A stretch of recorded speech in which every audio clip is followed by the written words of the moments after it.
উন্নত জীবনের আশায় বুক বেঁধে অজানার উদ্দেশ্যে পাড়ি জমানো হাজার হাজার মানুষের স্বপ্ন এখন সলিল সমাধি হচ্ছে গভীর সমুদ্রে।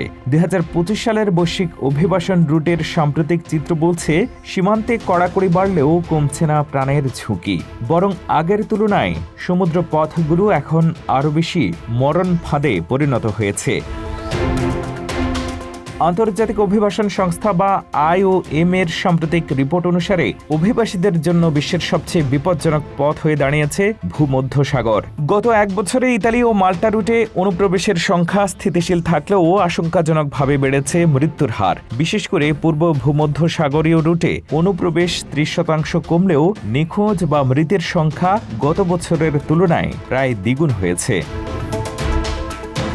বিশেষজ্ঞরা বলছেন, সীমান্ত নিয়ন্ত্রণ যত কঠোর হচ্ছে, পাচারকারীরা ততই দীর্ঘ আর দুর্গম পথ বেছে নিচ্ছে, ফলে ঝুঁকি বাড়ছে বহুগুণ। এদিকে সুদান পরিস্থিতি এই সংকটকে নতুন করে উস্কে দিয়েছে। সেখানে ১.৫ বছরের বেশি সময় ধরে চলা যুদ্ধের প্রভাবে প্রায় ১,১৫,০০,০০০ মানুষ ঘরবাড়ি হারিয়েছেন, যাদের একটি বড় অংশ এখন লিবিয়া বা তিউনিসিয়ার উপকূল হয়ে ইউরোপের পথে পা বাড়াচ্ছে। এছাড়া এশিয়া এবং প্রশান্ত মহাসাগরীয় অঞ্চল থেকেও অবৈধ পথে অভিবাসনের প্রবণতা বাড়ছে।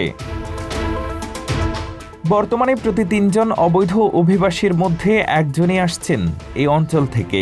জলবায়ু পরিবর্তন, খরা এবং বেকারত্বের চাপে তরুণরা যখন বৈধ পথের দিশা পায় না, তখনই তারা পা বাড়ায় এই মৃত্যুর মিছিলে। বর্তমানে নিউ ইয়র্কে অনুষ্ঠিত আন্তর্জাতিক সম্মেলন নিরাপদ অভিবাসন পথ তৈরির উপর জোর দেওয়া হলেও বাস্তবে সমুদ্রের বুকে ঝরে যাওয়া প্রাণগুলোর সংখ্যা প্রতিনিয়ত বেড়েই চলেছে। নিরাপদ ও নিয়মিত অভিবাসন নিশ্চিত করা এখন কেবল রাজনৈতিক নয়, একটি বড় মানবিক চ্যালেঞ্জ হয়ে দাঁড়িয়েছে।